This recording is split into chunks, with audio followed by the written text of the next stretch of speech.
Bismillahirrahmanirrahim. Alhamdulillahirrahmanirrahim. Wassalatu wassalamu ala sayyidil mursalin Sayyidina Nabi Muhammad sallallahu alaihi wasallam. Amma ba'du, sahabat yang melakukan Allah, yang sibuk bekerja, yang suka berdoa. Mungkin ada yang bertanya, kenapa jika Allah telah tahu apa saja nasib kita, Allah telah tentukan dulu di alam azali semuanya akan terjadi pada kita. Ketika roh ditiupkan ke janin ibu kita, ke janin dalam perut ibu kita, Allah telah menentukan orang ini akan begini, begitu. Semua nasibnya telah ditentukan. Lalu untuk apa berdoa dan berusaha? Ini ternyata pernah ditanyakan oleh sahabat Nabi kepada Nabi. Barangkali kita termasuk orang-orang yang mewarisi ilmu ini, alhamdulillah, sehingga bertanya hal yang sama kepada Sayyidina Nabi SAW. Karena Sayyidina Nabi SAW telah Allah pindahkan alamnya, maka kita bertanya kepada pewarisnya, para ulama-ulama warasatul anbiya. Apa kata mereka? Mereka menjawab dengan jawaban yang Nabi jawab. Satu kali kata Abu Hurairah dan sahabat-sahabat yang lain, ada orang-orang suatu komunitas yang rajin bekerja, rajin berusaha, juga suka berdoa, bertanya kepada Nabi, ya Rasulullah, jika kami semua telah ditakdirkan mempunyai nasib begini dan begitu, telah ditakdirkan hidup dalam keadaan apapun, lalu untuk apa kami berdoa ataupun berusaha? Apa jawaban Nabi Sallallahu Alaihi Wasallam dalam hadis Imam Bukhari? Nabi mengatakan, "I'malu fakullun muyassarun lima khuliqa lahu." Beramallah wahai sahabatku, karena setiap orang akan dimudahkan melakukan hal-hal yang telah ditakdirkan dia dulu di alam azali. Dulu di alam azali kita adalah roh, cahaya-cahaya, nur-nur yang dulu kita ditakdirkan dekat dengan siapa, melakukan apa. Nanti hal itu dalam wujud yang sedikit berbeda, itu terjadi di muka bumi ini. Tetapi teman-teman yang melakukan Allah, ketika roh ditiupkan ke dalam badan, maka muncullah satu energi baru yang disebut dengan nafs, jiwa. Jiwa inilah kemudian yang mendapat suatu tugas yang disebut taklif. Yang taklif itu diartikan tugas dari Allah, dari syariatnya Allah Subhanahu wa Ta'ala. Inilah yang dikatakan di dalam Al-Quran, la yukallifullahu nafsan illa usaha. Tidaklah Allah membebani seseorang kecuali dengan usahanya. Dan orang lupa, ternyata doa itu adalah usaha. Orang-orang hanya berpikir bahwa usaha itu ketika dia mulai mengeluarkan modal, mulai kemudian beraktivitas. Tidak. Nabi SAW selalu mengatakan, min sa'adatil mar'i ayastakhira ilallah fi amri. Hadis Imam Ahmad, hadisnya Hasan. Salah satu ciri-ciri orang punya usaha sukses ketika dia meminta persetujuan Allah dalam semua urusannya, dalam berguru, dalam berteman, dalam berkomunitas, dalam bersafar, dalam bekerja, dalam berjodoh. Semuanya diatur. Istikharah isinya berdoa. Jadi untuk apa berdoa? Doa itu adalah minta restu kepada Allah. Doa itu adalah bermanja-manja kepada Allah. Bukankah sebelum kita berdoa, Allah sudah tahu? Makanya Al-Imam Abu Hasan Syazili memulai Hizb Bahar, salah satu doa yang beliau wariskan kepada murid-muridnya. Memulai Hizb Bahar dengan kalimat, Ya Ali, Ya Aziz, Ya Halim. Wahai yang maha tahu isi hatiku sebelum aku melafazkan. Wahai yang maha tahu nasibku sebelum aku diciptakan. Wahai yang mau tahu aku dengan hal-hal yang aku tidak tahu. Lalu untuk apa mengatakan ini? Supaya kita tidak berburuk adab kepada Allah, bahwa kita sedang memberitahu Allah. Kita berdoa bukan memberitahunya. Kita berdoa hanya bermanja-manja kepadanya. Kita berdoa hanya minta restu kemantapan hati kepadanya. Teman-teman yang makan Allah, Imam Nata'illah mengabarkan kepada kita ciri-ciri doa kita, usaha kita direstui, ada lafaz yang sudah kita laporkan kepada Allah. Maka boleh kita sebut doa itu melaporkan bahwa kita melakukan sesuatu supaya Allah merestuinya. Maka perbanyaklah laporan itu kepadanya setiap malam kita, setiap saat. Inilah yang disebut dengan muhasabah. Maka Imam Al-Haris Al-Muhasibi imam yang selalu melaporkan apapun yang dia buat setiap hari.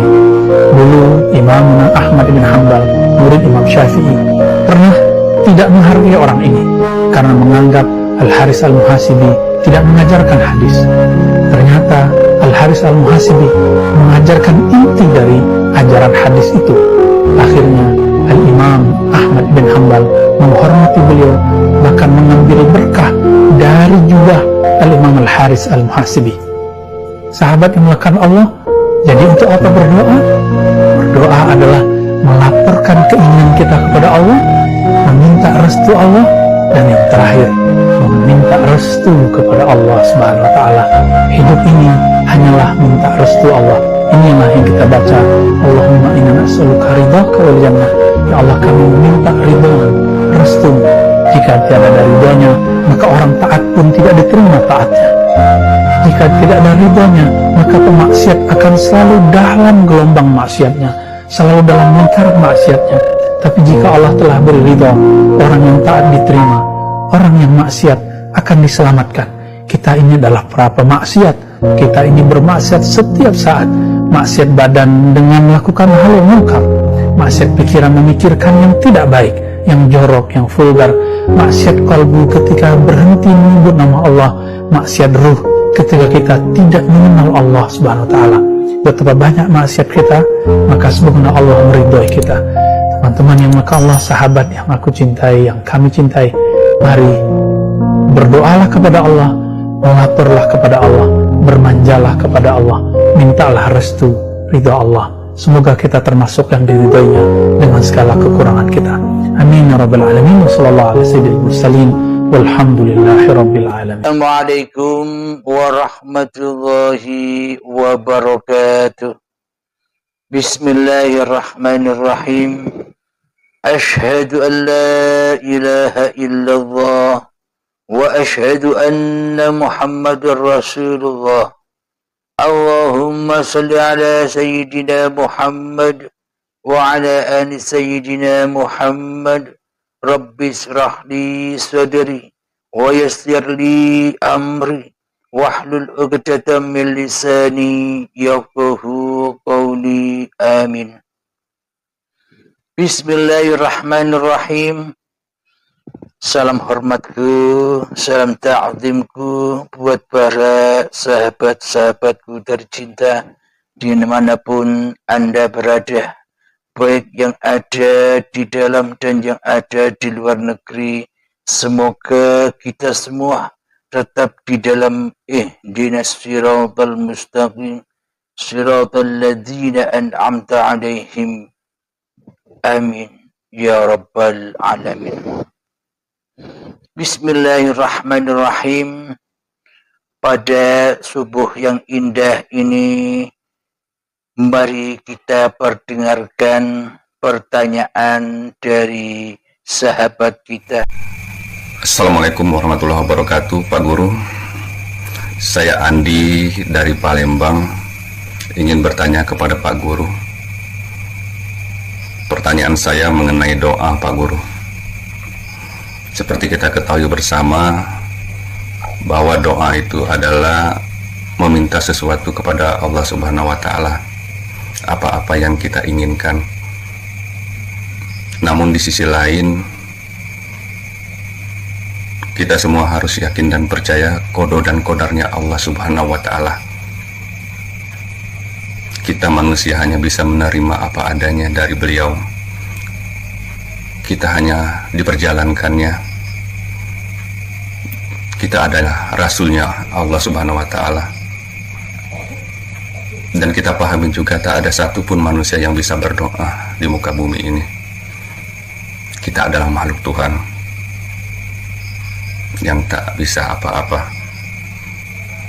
Namun kadangkala di hati kita, Pak Guru, terbesit ingin meminta sesuatu kepada Yang Maha Kuasa. Mungkin contohnya, saya pribadi mungkin ingin mendoakan anak saya, keponakan saya, keluarga saya, istri saya, orang tua saya.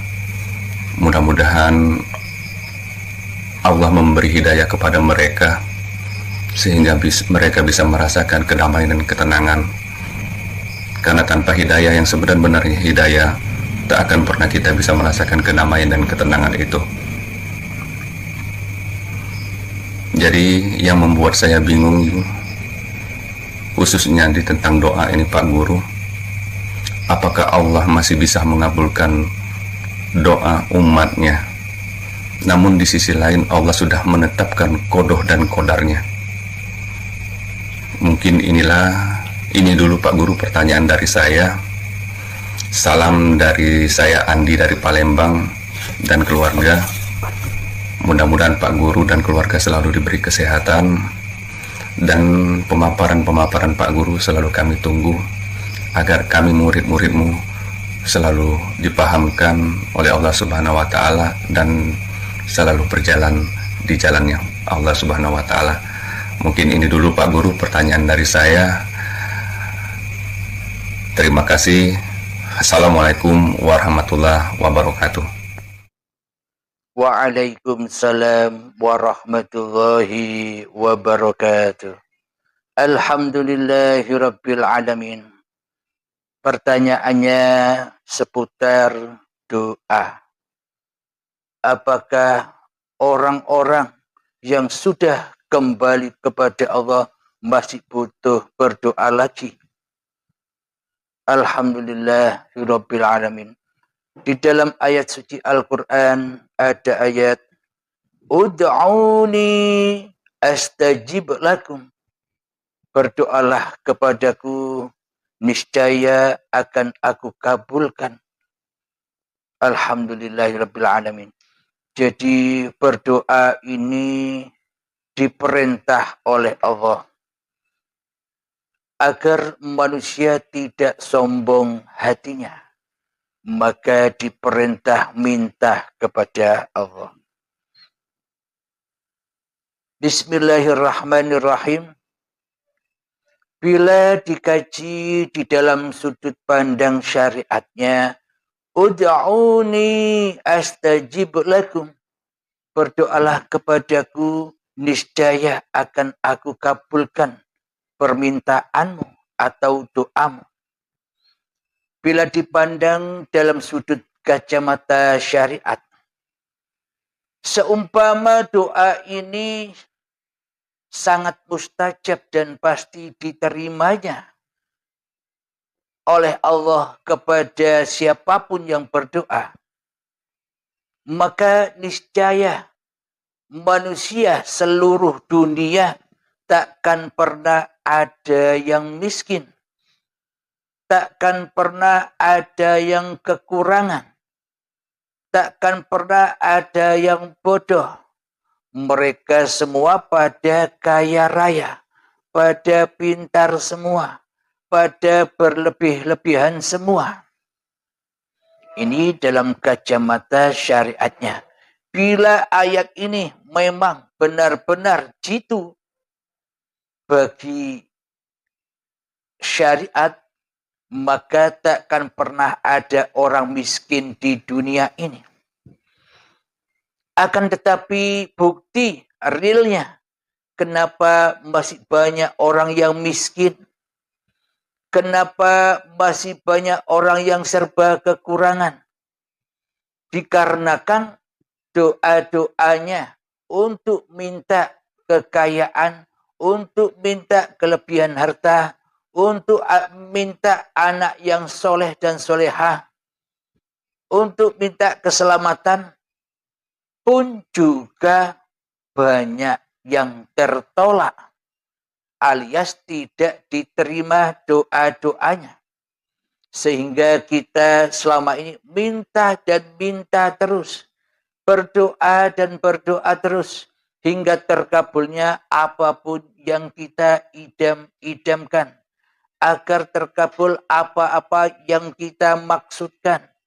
Agar terkabul apa-apa yang kita inginkan di hati kita. Alhamdulillahirabbil alamin. Dengan inginnya kita terkabul sebuah doa-doa yang kita panjatkan. Ini artinya kita selama ini merasa jadi Tuhan. yang mana kita mengatur-ngatur Tuhan, mengatur-ngatur Allah di dalam semua doa-doa yang kita panjatkan. Seolah-olah kita memaksa Allah untuk menerima dan mengabulkan doa-doa kita selama ini. Berarti kenyataan dan ayatnya tidak sinkron, tidak sambung. Padahal ayatnya ud'uni astajib lakum. Mintalah kepadaku, niscaya akan aku kabulkan. Akan tetapi bukti real kenyataan di lapangan, kita selama ini tidak serta-merta dikabulkan, diijabahi apa yang sudah kita doa-doakan selama ini. Ini menunjukkan bahwa kita selama ini tak berkuasa apapun atas terkabulnya segala doa-doa dan permintaan kita. Jadi ketika belum terkabul, jadi ketika tidak terkabul, hati ini dipaksa dan dipaksa untuk bersabar. Jadi sebuah doa yang belum terkabul itu adalah hikmah yang amat besar agar kita bersabar menanti terkabulnya segala doa-doa yang kita panjatkan. Inilah aplikasi dari ud'uni astajib lakum. Berdoalah kepadaku, niscaya akan aku kabulkan permintaanmu. Jadi terkabul dan tidaknya di sini ada dua sisi. Yang mana dua sisi ini pun di dalam keadilan Allah. Di dalam kesempurnaan Allah. Karena Allah maha mengetahui apa-apa yang kita butuhkan. Karena Allah maha tahu apa yang terbaik bagi hamba-hambanya. Karena Allah yang lebih mengerti. Doa ini dikabulkan akan menjadikan kebaikan ataukah akan menjadi fitnah bagi manusianya. Allah yang maha tahu. Makna dari ud'uni astajib lakum. Manusianya tidak boleh menuntut-nuntut kepada Tuhannya atas segala doa-doanya supaya diterima oleh Allah. Jadi maknanya ud'uni astajib lakum. Berdoalah kepadaku, niscaya akan aku kabulkan. Maknanya hati kita harus mengenal Allah dahulu. Mengenal Allah yang maha mencukupi. Mengenal Allah yang maha berkuasa atas kebaikan-kebaikan hamba-hambanya. Jadi untuk mengaplikasikan ud'uni astajib lakum, hati harus rela. Hati harus ridho. Berpasrah diri, kembali roji'un kepada Allah di dalam doa-doanya. Jadi apapun yang kita minta kepada Allah, tapi hati jangan pernah roji'un kepada hawa nafsu kita sendiri atas diterimanya semua apapun yang kita panjatkan. Atas diterimanya apapun yang kita minta di dalam doa-doa yang kita panjatkan. Mayoritas kita selama ini kan lebih menyaksikan, lebih menghadap kepada doa apapun yang kita maksudkan ketimbang menyaksikan Allah yang akan membalas, Allah yang akan mengabulkan doa-doa kita. Jadi selama ini kita lebih menghadap, kita lebih menghadirkan apapun yang kita minta kepada Allah daripada menghadirkan, menghudurkan Allah sebagai zat yang mencipta, sebagai zat yang maha mengabulkan segala doa-doa. Karena kita selama ini lebih mempertuhankan apa-apa yang kita maksudkan. Lebih mempertuhankan Tuhan-Tuhan apapun yang kita minta. Apapun yang kita minta itu selama ini lebih wujud, lebih nyata kita hadap di hati kita. Karena kita cinta dengan apa-apa yang kita minta. Jadi apapun yang kita panjatkan ternyata seolah lebih nyata, lebih wujud, lebih kita butuhkan daripada wujudnya Allah, daripada hidupnya Allah, daripada kebutuhan kita bersama Allah, zat yang mencipta diri kita. Seolah-olah kita lebih butuh apa yang kita minta. Seolah-olah kita lebih butuh anak-anak yang soleh. Seolah-olah kita lebih butuh harta, tahta, wanita. Itu yang lebih kita utamakan daripada Dia, Sang Pencipta, harta, tahta, dan wanita itu. Jadi selama ini kita lebih memandang, menyaksikan syahadat kepada dunia daripada syahadat kepada Pencipta dunia. Alhamdulillahirabbil alamin. Jadi untuk berdoa ini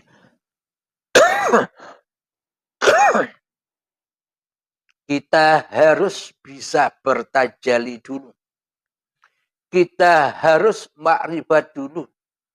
Kita harus wusul dulu. Kita harus mijil dulu kepada Allah, zat yang memerintahkan doa-doa kepada kita. Agar supaya apa? Agar supaya astajib. Agar supaya diterima apapun yang didoakan. Maknanya diterima di sini adalah diterima secara zahiriyah dan diterima secara batiniyah. Diterima secara zahiriyah setelah berdoa apapun yang kita minta secara zahiriyahnya terwujud. Secara zahiriyahnya terkabul. Maknanya apa yang kita minta dengan segera didatangkan oleh Allah Subhanahu wa Ta'ala. Terkabul apa yang kita minta. Kita minta anak yang soleh dan soleha. Kita minta kekayaan kepada Allah. Kita minta kelapangan, babakan rezeki di sisi Allah. Bila itu sudah terkabul, maka kebanyakan hati kita selama ini merasa mulia di dalam hati kita atas doa-doa yang kita panjatkan.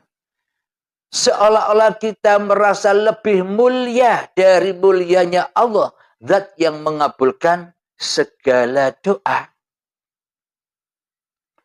Kita merasa bangga atas doa-doa yang kita panjatkan bila langsung diterima oleh Allah Subhanahu wa Ta'ala dan dikabulkan apapun yang kita minta. Jadi imbasnya di dalam hati kita bila kita tidak mengenal Allah. Bila di dalam hati kita Allah masih tiada. Allah masih gaib. Bila di dalam hati kita Allahnya belum kuasa atas diri manusia kita. Maka meskipun kelihatannya dikabulkan doa-doa yang kita panjatkan kepada Allah. Akan tetapi hakikatnya ditolak oleh Allah. Secara hakikatnya. Secara syariatnya memang kelihatannya terkabulah doa-doa kita. Uda'uni astajib lakum. Sehingga kita yang belum mengenal Allah, pasti kita menyangka, aku ini mulia, aku ini terpuji, sehingga Allah mengabulkan apa-apa yang aku minta. Seolah-olah Allah itu jadi jongosnya kita atas doa-doa yang kita panjatkan. Itu bila kita belum mengenal Allah. Itu terjadi bagi manusia yang masih goib diri Tuhannya di hatinya. Maka hawa nafsulah yang berperan sebagai Tuhan yang mentuhani apapun yang dimintanya. Ketika diterima doa-doa itu, hawa nafsu merasa bangga dirinya. Hawa nafsu merasa mulia dirinya. Oh, doaku didengar oleh Allah. Oh, doaku dikabulkan oleh Allah. Menurut syariatnya terkabul, akan tetapi menurut hakikatnya tidak terkabul. Karena hati kita selama ini terjerembab di bawah Jahannamnya Allah. Maknanya hawa nafsu merasa lebih mulia atas diterimanya doa-doanya. Inilah bukti seolah-olah diterima dan dikabulkan, namun hakikatnya tidak terkabul karena tidak menjadikan buah-buah kebaikan bagi orang-orang yang berdoa. Ketika merasa mulia di dalam hatinya, ketika merasa bangga di dalam hatinya atas diterimanya doa-doanya, sehingga ia menganggap dirinya orang mulia. Apalagi ditunjuk-tunjukkan, diberitahukan kepada orang lain bahwa semua doa-doanya diterima di sisi Allah. Jadi syariatnya diterima astajib, akan tetapi dalam hakikatnya ditolak karena hawa nafsunya telah mentuhankan dirinya atas doa-doa yang dipanjatkannya. Alhamdulillahirrabbilalamin. Akan tetapi dua sisi yang lain, menurut syariatnya seolah-olah ditolak doa-doa kita. Akan tetapi secara hakikatnya diterima doa-doa kita. Bagaimana maksudnya ini? Secara syariat kita tidak menerima apapun yang kita panjatkan. Belum terkabul apapun yang kita minta selama ini.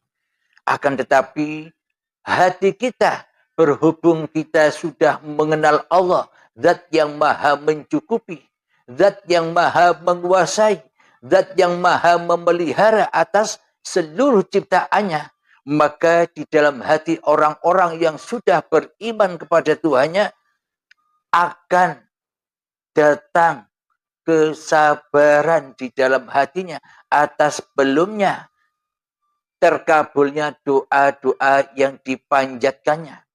Diri manusianya merasakan kesabaran menanti dan menanti doa-doa yang dipanjatkan agar terkabul. Akan tetapi bagi hamba yang sudah mengenal Allah, pasti apapun yang didoakan pasti diterima. Pasti astajib lakum. Karena apa? Karena hati kita, karena hati orang-orang mukmin, hati orang-orang yang menjadi kekasih Allah itu sangatlah lapang, tidak sempit. Jadi bagi orang-orang yang beriman, sudah mengetahui tidak diterimanya doanya secara syariatnya, namun di sisi hakikatnya astajib lakum, diijabahi oleh Allah dikarenakan kesabarannya di dalam hatinya lebih tinggi, lebih mulia dari apapun yang diminta-mintanya. Jadi hati sudah lebih pasrah kepada Tuhan yang telah menentukan kodok dan kodarnya. Di dalam hatinya lebih pasrah total jenderal kepada Tuhannya. Atas apa-apa yang dimintanya pasti Allah yang lebih tahu itu membuat kebaikan atau keburukan di dalam hati kita.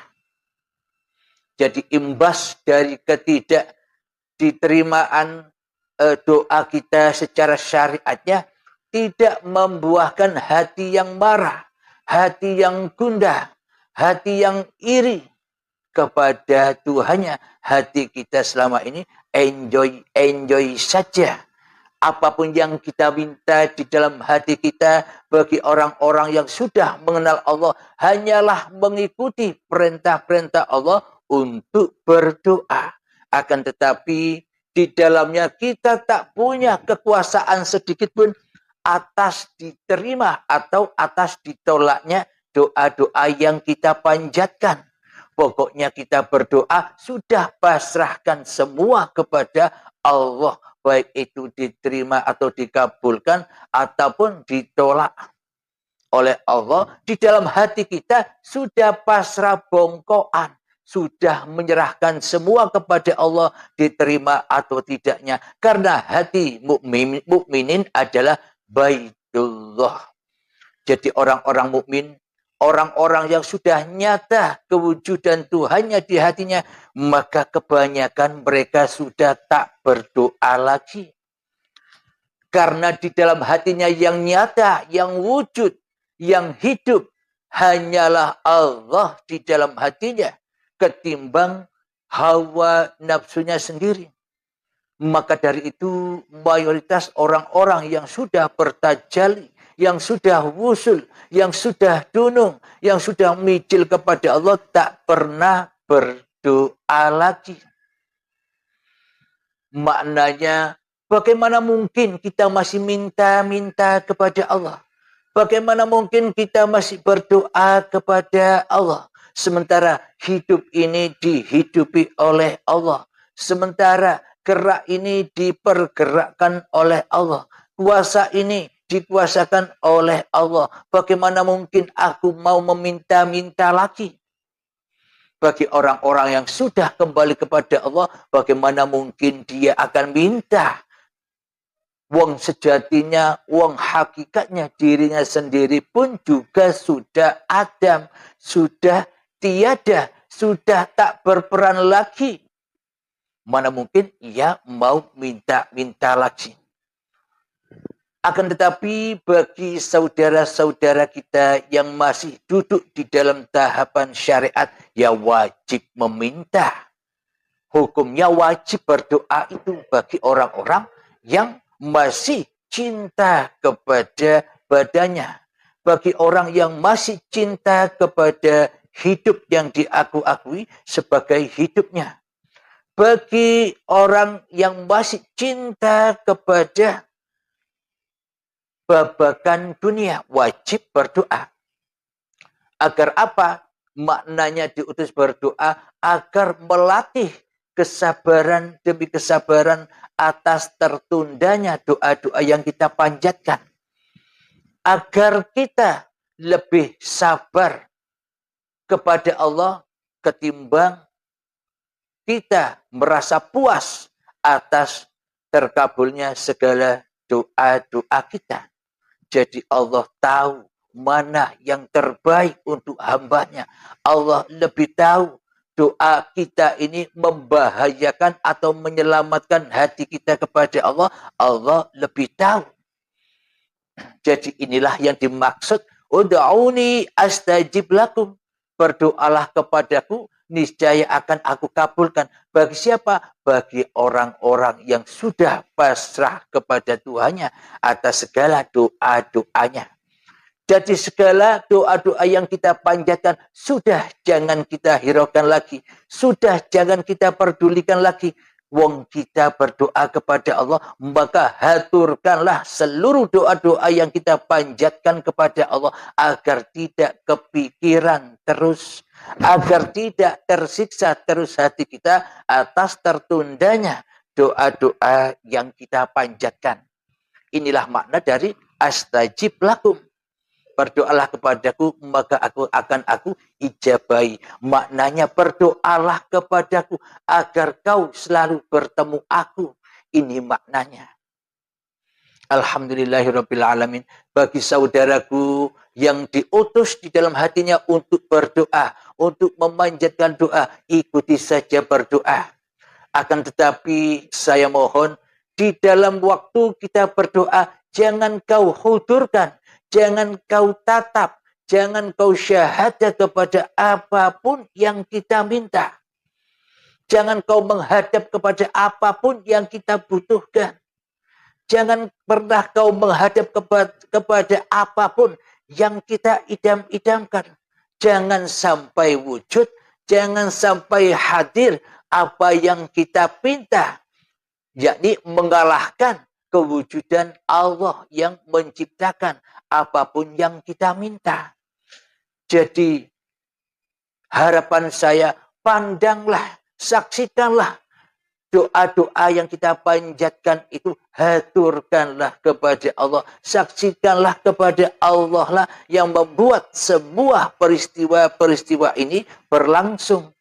Jadi ketika sudah kita pasrahkan kepada Allah, maka sudah jangan kita pikirkan lagi, relakan, ridhokan apapun yang kita doakan kepada Allah Subhanahu wa Ta'ala, agar hati tidak menggerutu, agar hati tidak kecewa, agar hati tidak merana atas tertundanya apapun yang kita minta. Jadi ketika kita sudah memasrahkan kembali semua doa-doa kita kepada Allah, inilah yang dimaksud ud'uni astajib lakum, tenangnya hati, bahagianya hati dari dunia. Jadi karena Allah yang lebih baik, apa yang dimakomkan pada tiap-tiap diri manusia, hanya Allah lah yang mengetahui apa yang terbaik bagi hambanya. Bukan manusianya yang merasa tahu, bukan manusianya yang merasa tahu lebih baik atas kebaikan hawa nafsu kita sendiri selama ini, atas doa-doa yang kita panjatkan. Selama ini kan seolah-olah kita merasa lebih tahu daripada tahunya Allah. Bila aku mendapatkan apa yang aku idam-idamkan, bila aku mendapatkan apapun yang aku pinta-pinta, ini akan membuat kebaikan bagiku ketimbang ditolaknya doa-doaku.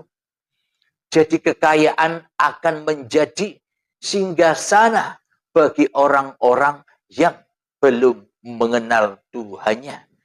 Namun bagi orang yang sudah mengenal Allah, doa itu diterima ataupun ditolak, hatinya sudah tidak peduli lagi. Karena sudah dipersembahkan, apapun doa-doa yang kita panjatkan, sudah kita pasrahkan semua kepada Allah. Sudah makmumlah kepada Allah. Diamlah, ikuti apa yang diperankannya. Inilah makna astajib lakum. Alhamdulillahirabbil alamin. Jadi ketika kita berdoa, mendoakan kedua orang tua, mendoakan anak supaya jadi anak yang soleh, jadi berdoanya dengan pasrahnya hati pulang kepada Allah atas segala doa-doa yang kita panjatkan. Maknanya jangan pernah pedulikan lagi ditolak atau diterimanya doa-doa yang kita panjatkan, karena sudah dipersembahkan kepada Allah yang menciptakan diri kita. Maka kita jangan berharap-harap lagi. Sudah manut wae, sudah ikuti saja apa yang diperankan Allah kepada kita. Itu yang lebih baik, itu yang lebih indah daripada diterimanya apapun yang kita minta, yang kebanyakan akan selalu dan selalu menyesatkan dan menjatuhkan martabat kita di sisi Allah Subhanahu wa Ta'ala. Jadi ikuti saja yang terpenting bagi sahabat-sahabat yang sudah berbaiat. Yang terpenting hatinya sudah pulang dan pegang tongkatnya atas segala doa-doa yang dipanjatkannya. Hati selalu rela dan ridho apapun yang terjadi. Diterima dan ditolaknya sebuah dosa sudah bukan urusan manusianya lagi di hatinya. Inilah makna aplikasi dari ud'uni astajib lakum. Jadi hati lebih menghadap, jadi hati lebih bersyahadat kepada zat yang menciptakan diri kita dan zat yang menciptakan doa-doa yang kita panjatkan. Hatinya sudah selamat, sentausa rojiun kepada Tuhannya atas segala doa-doa yang dipanjatkannya. Alhamdulillahirabbil alamin. Semoga paparan yang singkat ini akan memahamkan dan dapat kita aplikasikan, terutama khususnya diri saya pribadi dan khususnya yang bertanya, sahabat kita yang bertanya, dan umumnya bagi kita semua. Semoga Allah selalu melindungi kita dari berbagai macam-macam cipta-cipta diri manusia kita di hati kita. Amin ya rabbal alamin. Sebelum kita akhiri kajian ini, marilah kita kemahkan bersama membaca salawat dalimin daf'ul bala. Allahumma salli ala sayyidina Muhammad wa azbili zalimin bil zalimin. Allahumma salli ala sayyidina Muhammad wa asbili zalimin bil zalimin wa akhrijna min bainihim salimin wa ala alihi wa sahbihi ajma'in. Alhamdulillahi rabbil alamin. Rabbana atina fid dunya hasanah wa fil akhirati hasanah wa qina adzabannar. Wa sallallahu ala sayyidina Muhammad wa ala alihi wa sahbihi wa sallam. Walhamdulillahi rabbil alamin. Assalamualaikum warahmatullahi wabarakatuh.